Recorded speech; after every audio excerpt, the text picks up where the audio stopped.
Anda tahu kan, seringkali kalau kita ngomongin soal masa kecil, kita tuh kayak punya semacam memori kolektif yang romantis gitu. Iya, kayak taman bermain yang luas, kebebasan, ya gitu-gitulah.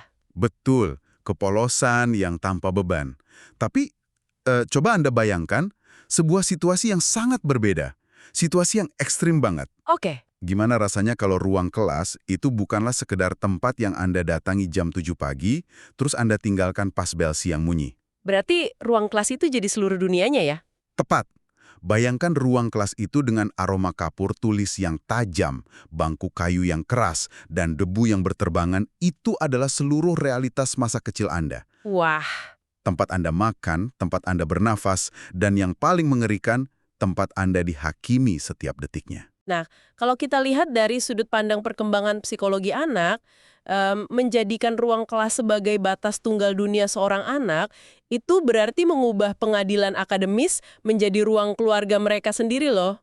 Hah? Pengadilan akademis? Iya, anak tersebut diawasi dengan standar performa orang dewasa, padahal ya di saat bersamaan mereka seharusnya masih belajar cara bermain kan? Masuk akal. Nah, sekarang coba Anda tambahkan satu elemen lagi ke dalam skenario tersebut. Elemen yang mungkin terdengar kayak plot novel fiksi, tapi ini benar-benar terjadi. Ada apa lagi nih? Gimana kalau di dalam ruang kelas yang jadi penjara masa kecil Anda itu, ada satu rival terberat? Musuh bebuyutan gitu. Betul, musuh bebuyutan yang setiap hari bersaing dengan Anda secara brutal cuma buat rebutan peringkat pertama. Dan ini yang paling gila, bertahun-tahun kemudian, di kehidupan dewasa, rival tersebut ternyata menjadi pasangan hidup Anda. Oh wow, itu sih, itu adalah sebuah anomali psikologis yang sangat memikat ya. Masa sih jarang terjadi? Sangat jarang. Biasanya kompetisi akademis yang terlalu tajam di usia dini, apalagi yang berakar pada perbedaan kelas sosial, itu akan menghasilkan kebencian yang mengeras, atau setidaknya ya ada jarak emosional yang jauh di masa dewasa. Sangat jarang kompetisi itu justru bermutasi jadi penyatuan yang intim kayak gitu. Kedengarannya beneran kayak naskah film kan? Tapi inilah realitas yang kita temukan dalam sumber kita kali ini, yaitu bab 4 dan bab 5 dari manuskrip berjudul Bakti Tanpa Sisa. Yah, dan naskah ini sangat kaya akan detail psikologis. Banget. Dalam penelusuran mendalam kita kali ini, kita bakal membedah anatomi masa kecil, persaingan kelas sosial, dan nilai-nilai ketegasan absolut. Kita akan lihat langsung kehidupan seorang guru yang sangat dihormati. Kita panggil saja Bu Min, yang mengajar di ekosistem buruh pabrik yang super keras. Dan konteks lingkungannya di sini nggak bisa kita abaikan ya. Benar, Singotrunan era 90-an kan? Tepat. Ini bukan kawasan suburban yang tenang gitu loh. Ini kawasan industri yang didominasi oleh pabrik kertas Basuki Rahmat atau PKBR. Pabrik kertas besar ya? Iya, jadi ada hiruk-pikuk buruh, tekanan ekonomi yang nyata, asap, debu pabrik. Ekosistemnya serba kaku. Jadi, waktu kita membahas metode pendidikan Bumin, kita harus memahaminya sebagai respons terhadap lingkungan yang emang nggak ngasih toleransi buat mereka yang lemah. Oke, mari kita masuk ke realitas si bungsu dulu nih.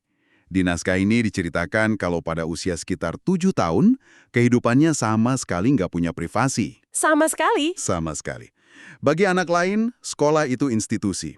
Tapi bagi si bungsu, kompleks pendidikan di Singotrunan ini adalah ruang tamunya sendiri. Dia dan ibunya, Bu Min, tinggal di rumah dinas yang letaknya secara harfiah ada di dalam area sekolah. Oh, yang pintunya buka langsung ke selasar kelas itu ya? Betul. Pintu rumah buka langsung ke selasar panjang. Terus posisinya dia ini anak titipan, karena kakak-kakaknya udah merantau ke Yogyakarta. Berarti batas antara kehidupan domestik dan profesional di sini benar-benar terhapus. Hancur lebur batasnya. Secara kognitif, ini nuntut seorang anak usia 7 tahun buat melakukan kompartementalisasi yang luar biasa rumit. Kapan dia di rumah, kapan dia di sekolah, kalau fisiknya nggak pindah sama sekali. Dan dia tiap hari harus ikut ke kelas, duduk diam di sudut ruangan atau di kursi kecil di samping meja guru. Coba Anda bayangkan jadi anak ini. Anda melihat ibu Anda yang mungkin 15 menit lalu lagi ngerebus air di dapur, bertransformasi total jadi sosok raksasa berwibawa bernama Bu Min. Sosok yang ditakuti dan dihormati puluhan anak lain. Tepat. Dan yang bikin kaget, Manuskrip ini memaparkan kalau si bungsu justru kehilangan haknya sebagai anak kandung selama jam sekolah. Nah, ini yang krusial. Ini meruntuhkan ekspektasi kita tentang privilege, kan? Kok bisa? Kan kita secara naluriah bakal berasumsi, anak guru duduk di kelas ibunya sendiri pasti dapat perlakuan khusus dong. Minimal senyum toleransi lah ya. Betul, tapi nyatanya dia malah kehilangan hak istimewanya. Benar-benar hilang. Nggak ada kata mama di dalam kelas. Panggilan itu dikunci rapat-rapat. Dia harus panggil ibunya dengan sebutan formal. Pakaian harus rapi, tanpa noda. Ada satu anekdot yang menurut saya sangat brutal sekaligus menakjubkan di sumber ini. Soal penggaris kayu itu ya? Iya. Jadi suatu hari, si bungsu yang baru belajar nulis ini maju ke meja guru. Dia nanya dengan suara pelan apakah tulisan di buku tugasnya udah lurus. Anda tahu apa respons Bu Min? Beliau nggak ngelus kepalanya, kan? Boro-boro dielus. Beliau ambil penggaris kayu ditaruh di bawah tulisan anak itu dan nemuin ada garis yang sedikit miring. Bu Min nyuruh anaknya balik ke bangku, hapus tulisan itu sampai bersih. Saking kerasnya dia ngehapus, kertas bukunya sampai menipis. Wow. Tapi alasan dibalik tindakan Bu Min inilah yang sebenarnya jadi fondasi filosofi pendidikannya. Apa alasannya? Beliau bilang ke putrinya kalau menulis itu bukan sekedar biar hurufnya bisa dibaca orang. Menulis itu bukti kalau pikiranmu tertata. Oh, wow. Garis tulisan yang miring itu indikasi kalau pikiranmu lagi melamun atau nggak fokus. Bayangkan, untuk anak usia 7 tahun, itu pengenalan terhadap konsep presisi ekstrim loh. Tapi, jujur aja nih, saya harus berhenti sejenak di sini. Tunggu dulu. Kenapa? Bukankah ini sangat beresiko secara psikologis? Maksud saya, kita ngomongin anak 7 tahun. Kalau ibunya nuntut kesempurnaan mekanis sampai ngehapus kertas mau robek cuma gara-gara tulisan miring, bukankah ini masuk kategori tekanan emosional yang terlalu berat? Memang terdengar seperti itu. Kan anak ini bisa tumbuh dengan kecemasan kronis, nggak bisa bedain mana kasih sayang ibu dan mana tuntutan tiran di kelas. Reaksi Anda sangat masuk akal kok. Apalagi kalau kita pakai standar pengasuhan modern yang berpusat pada validasi emosional. Iya, zaman sekarang kan anak divalidasi terus ya. Betul. Tapi kita harus narik ini kembali ke konteks sosiologi Singotrunan tadi. Bumi ini orang tua tunggal di tengah lingkungan buruh pabrik yang keras. Oke. Kalau kita bedah mekanismenya, Bumi itu nggak sedang menyiksa anaknya secara emosional. Beliau sedang melakukan inokulasi stres. Inokulasi stres, semacam vaksinasi mental gitu. Tepat, beliau nyuntikin dosis tekanan yang terukur biar mental anaknya kebal. Di naskah, konsep ini tuh sejalan dengan apa yang disebut sebagai garis putih. Garis putih, maksudnya sebuah standar moralitas yang nggak bisa ditawar. Lebih dari sekedar moralitas sih, garis putih di sini adalah mekanisme bertahan hidup. Bu Min sadar betul, dunia di luar pabrik nggak akan ngasih belas kasihan ke putrinya. Saya mulai paham arahnya. Kalau beliau membiarkan tulisan miring itu lewat, beliau lagi ngajarin kalau kompromi terhadap standar itu hal wajar. Secara neurobiologis, pas anak dipaksa ngehapus dan ngulang sampai sempurna, otak mereka lagi dilatih untuk menunda gratifikasi. Menunda kepuasan instan ya? Betul. Anak belajar kalau validasi itu nggak datang dari sekedar ngerjain tugas, tapi dari ngerjain tugas tanpa cacat. Bu Min lagi mengkalibrasi ulang sistem penghargaan di otak anaknya. Biar besok-besok nggak gampang hancur pas ditolak dunia nyata. 100% betul. Wah, gila. Saya baru ngelihat dari sudut pandang itu. Jadi ngehapus kertas itu bukan soal estetika tulisan ya. Itu proses mengkonstruksi tulang punggung mental. Kalau anak ini terbiasa maklumin garis bengkok, dia bakal terbiasa ngambil jalan pintas yang bengkok juga di hidupnya. Sangat masuk akal kan? Masuk akal banget. Nah, sekarang bayangkan, Anda lagi ngebangun ekosistem kedisiplinan absolut kayak gini di kelas, anak Anda udah ditempa sedemikian rupa, tiba-tiba muncul ancaman dari luar ekosistem. Ancaman dari si anak buruh pabrik ya? Betul. Ancaman ini hadir dalam bentuk anak buruh pabrik yang sangat cerdas, sangat lapar akan validasi sosial, dan dia adalah si penulis manuskrip ini. Inilah titik di mana dinamika kelas berubah dari sekedar ruang belajar jadi arena benturan kelas sosial. Dan ini otomatis nempatin si bungsu di posisi yang sangat defensif kan? Bener banget. Kita geser ke barisan bangku kayu terdepan di kelas itu. Disitulah epicentrum persaingannya. Rivalitas akademisnya intens banget. Sama-sama cerdas, sama-sama duduk depan, sama-sama ngincar ranking 1. Tapi motivasinya beda jauh. Beda bumi dan langit. Buat anak buruh pabrik, ranking 1 itu satu-satunya cara ngebuktiin kalau status gurunya sang ayah nggak mendikte kapasitas otaknya. Dia mau mendobrak batasan kelas itu. Pendidikan jadi alat mobilitas vertikal buat dia. Semacam tiket buat keluar dari debu pabrik lah. Tepat, ambisinya didorong rasa lapar kesetaraan. Sementara di sisi lain, buat si bungsu, mempertahankan ranking 1 itu bukan soal ngebuktiin dia pinter. Terus apa dong? Bagi si bungsu, peringkat 1 itu harga mati buat melindungi kehormatan ibunya. Wow, Bebannya beda ya. banget. Saya tuh ngebayangin ruang kelas ini ibarat katup tekanan di mesin uap. Kota pabrik Singotrunan di luar sana nekan dengan sosioekonomi yang luar biasa berat, dan satu-satunya tempat tekanan itu bisa disalurkan secara regal, ya cuma lewat nilai ujian di kelas Bumin. Metafora katup tekanan yang presisi banget. Tekanan dari luar dipaksa masuk ke kelas. Anak buruh mau meledakkan sistem kelas sosial, sementara anak guru nahan katup itu mati-matian biar martabat ibunya nggak runtuh. Dan yang bikin situasi si bungsu makin tragis, dia itu nggak bertarung buat dapetin sesuatu yang baru. Dia bertarung semata-mata biar nggak kehilangan apa yang udah ada, yaitu nama baik ibunya. Benar. Kalau dia kalah, narasi di luar sana pasti bilang, guru sehebat Bumin ternyata gagal ngedidik darah dagingnya sendiri. Pasti gitu gosipnya. Tapi, tunggu sebentar. Saya masih punya ganjalan besar nih pas baca bagian ini. Mari kita realistis saja. Oke, silakan. Di dunia nyata, kalau ada kompetisi, terus jurinya adalah ibu kandung dari salah satu peserta, bias kognitif itu hampir mustahil dihindari kan? Sadar atau gak sadar? Memang sosiologi ngajarin kita soal kecenderungan nepotisme sih. Nah itu, sebagai manusia, sebagai ibu, masa sih nggak ada kelonggaran sedikit pun? Mungkin ngoreksinya agak dilunakin, atau nggak sengaja ngebocorin kisi-kisi pas lagi makan malam di rumah?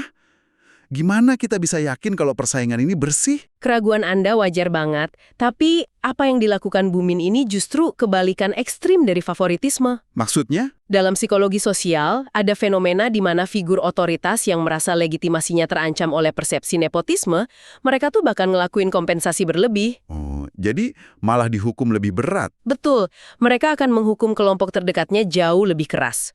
Bumin sadar sepenuhnya kalau seluruh mata penduduk Singotrunan lagi ngawasin kelasnya. Astagfirullah. Jadi, beliau menjadikan anaknya sendiri tumbal buat membuktikan integritasnya. Kasarnya begitu. Kalau Bumin ngasih nilai 100 palsu ke putrinya, otoritas moralnya di mata buruh yang sinis itu bakal hancur lebur saat itu juga. Iya juga ya. Bumin lagi membroadcast pesan nonverbal ke seluruh pabrik. Anakku nggak dapat keistimewaan. Kalau dia menang, dia berdarah-darah buat itu. Makanya pengawasannya malah dilipat gandakan. Jadi beliau bukan sekedar melindungi anaknya dari kekalahan akademis ya? Bukan. Beliau melindungi anaknya dari stigma sosial di masa depan. Biar kalau putrinya angkat piala, nggak ada satupun yang berani bisik-bisik, itu kan karena ibunya gurunya. Itu. Itu sangat masuk akal tapi juga sangat menyayat hati sih. Bumin secara sadar menanggalkan insting protektif seorang ibu demi ngebangun perisai integritas permanen buat anaknya.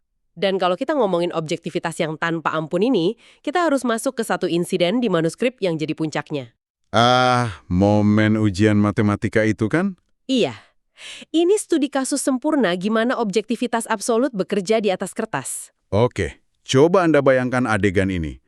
Si penulis, anak buruh pabrik ini, berdiri di selasar kelas, dia megang kertas ulangan matematikanya, dan di sana tertulis angka 100, besar pakai tinta merah.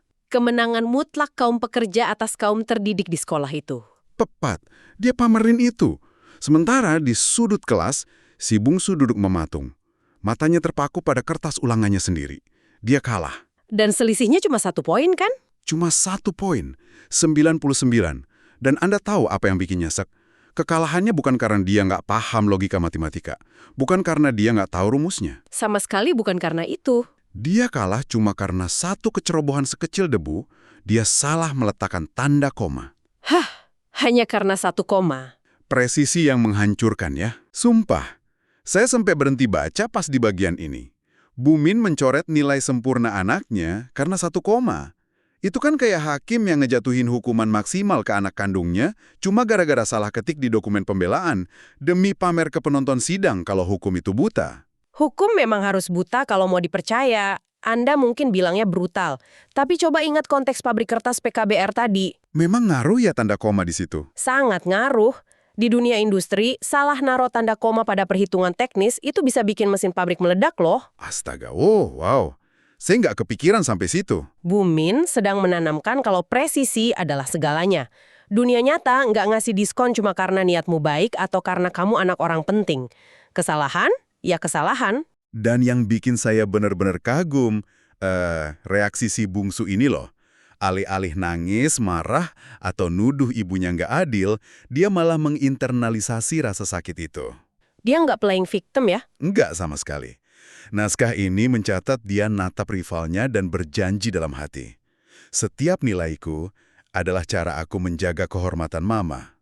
Kekalahan gara-gara koma itu malah jadi bahan bakar roket buat ambisinya. Mental baja? Nah, sekarang pertanyaan besarnya. Gimana rivalitas yang berdarah-darah ini, kompetisi penuh ketegangan saraf sejak umur 7 tahun, pada akhirnya bisa nganterin mereka ke pernikahan? Gimana kebencian kok bisa berubah jadi romansa? Karena pada dasarnya, itu bukanlah kebencian. Itu adalah rasa saling menghormati yang terbentuk di kawah candra di muka yang sama. Kawah yang sama ya? Iya, coba kita urai psikologisnya. Waktu anak buruh pabrik ngeliat Bu Min dengan dinginnya mencoret nilai sempurna putrinya sendiri cuma karena koma, si anak buruh ini sadar satu hal krusial. Sistem ini adil. Musuhnya ndak curang. Tepat. Keadilan mutlak itulah yang melahirkan trust atau kepercayaan fundamental di antara mereka berdua. Berarti, transparansi dari penderitaan si bungsu itulah yang meyakinkan si rival kalau mereka bertarung di arena yang setara. 100%. Tanpa disadari, kompetisi ekstrim ini maksa mereka mengadopsi bahasa yang sama. Bahasa integritas dan akuntabilitas. Mereka sama-sama tahu rasanya dituntut untuk sempurna. Mereka paham trauma ekspektasi tak terbatas. Sinkronisasi jiwa lewat tekanan gitu ya? Betul. Pas mereka dewasa dan keluar dari Singotrunan, mereka nyadar kalau susah banget nyari orang di luar sana yang frekuensi integritas dan etos kerjanya persis sama kayak mereka. Persaingan masa kecil itulah yang menyatukan mereka. Mereka bersatu karena cuma merekalah yang paham seberat apa beban di pundak masing-masing. Saya merinding dengarnya. Jadi kompetisi yang dikawal keadilan absolut Bu Min ini malah memahat dua manusia ini jadi presisi satu sama lain kayak dua keping puzzle yang dibentuk oleh tekanan yang sama. Narasi yang luar biasa memutarbalikkan logika umum kita ya. Banget. Dari penelusuran manuskrip Bakti Tanpa Sisa ini, kita akhirnya bisa lihat lapisan yang jauh lebih dalam tentang apa itu pendidikan dan privilege. Seringkali pemahaman kita soal privilege itu dangkal banget. Kita berasumsi privilege itu cuma sekedar karpet merah menuju kesuksesan kan? Ya, kayak jalur tol gitu. Buat Anda yang mendengarkan, mungkin Anda sering lihat orang yang lahir dari keluarga pendidik atau status sosial tinggi, terus Anda mikir, tentu aja dia sukses, jalannya udah dipermudah. Udah anak dari lahir. Nah, tapi kisah si bungsu ini maksa kita membalik koin itu. Kita lihat kalau privilege dalam bentuknya yang paling murni dan bermartabat justru datang dengan beban pengawasan yang gak kenal ampun. Menjadi anak figur otoritas berarti Anda nggak punya ruang sekecil apapun buat berbuat salah. Standar moralnya jauh lebih berat. Privilege sejati itu bukan hak untuk bersantai, melainkan kewajiban jadi teladan yang gak bisa dipatahkan. Dan beban itulah yang mematikan mentalitas korban. Si bungsu nggak pernah bisa bilang, guru membenci saya karena gurunya ibu sendiri kan?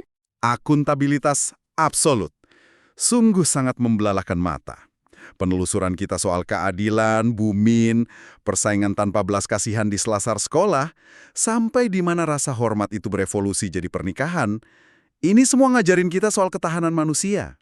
Benar-benar luar biasa. Dan sebelum kita tutup penelusuran kali ini, saya mau meninggalkan Anda, para pendengar, dengan satu pemikiran baru yang mungkin luput dari keseharian kita. Silakan. Kita kan udah menghabiskan waktu membedah gimana anak 7 tahun kehilangan nilai sempurnanya, kehilangan kesempatan ngalahin rivalnya, murni karena satu kelalaian kecil, tanda koma yang hilang. Koma yang mengubah segalanya. Iya, kita lihat gimana kejadian sepele itu ngebentuk seluruh kerangka integritasnya sampai dia dewasa. Nah, kalau sebuah tanda koma yang salah tempat aja bisa mendefinisikan ulang karakter seseorang, coba kita refleksikan ke kehidupan dewasa kita sekarang. Apa koma kecil dalam hidup kita gitu ya? Tepat. Pertanyaannya untuk Anda. Dalam pekerjaan Anda, dalam hubungan Anda, atau di janji-janji yang Anda buat untuk diri sendiri, koma-koma kecil apa yang sedang Anda abaikan hari ini? Kompromi-kompromi kecil ya. Kebohongan putih kecil apa, kompromi etis remeh apa, atau kelalaian tak terlihat apa yang tiap hari Anda maafkan dalam diri Anda, yang diam-diam lagi ngancurin fondasi integritas Anda. Menarik. Kalau Bu Min ada di depan Anda hari ini dengan penggaris kayunya, garis mana di hidup Anda yang bakal disuruh hapus dan perbaiki? Pikirkan baik-baik. Masa depan Anda mungkin bukan ditentukan oleh keputusan raksasa, melainkan oleh koma-koma kecil yang Anda biarkan salah tempat. Terima kasih telah mendengarkan, dan selamat merenung.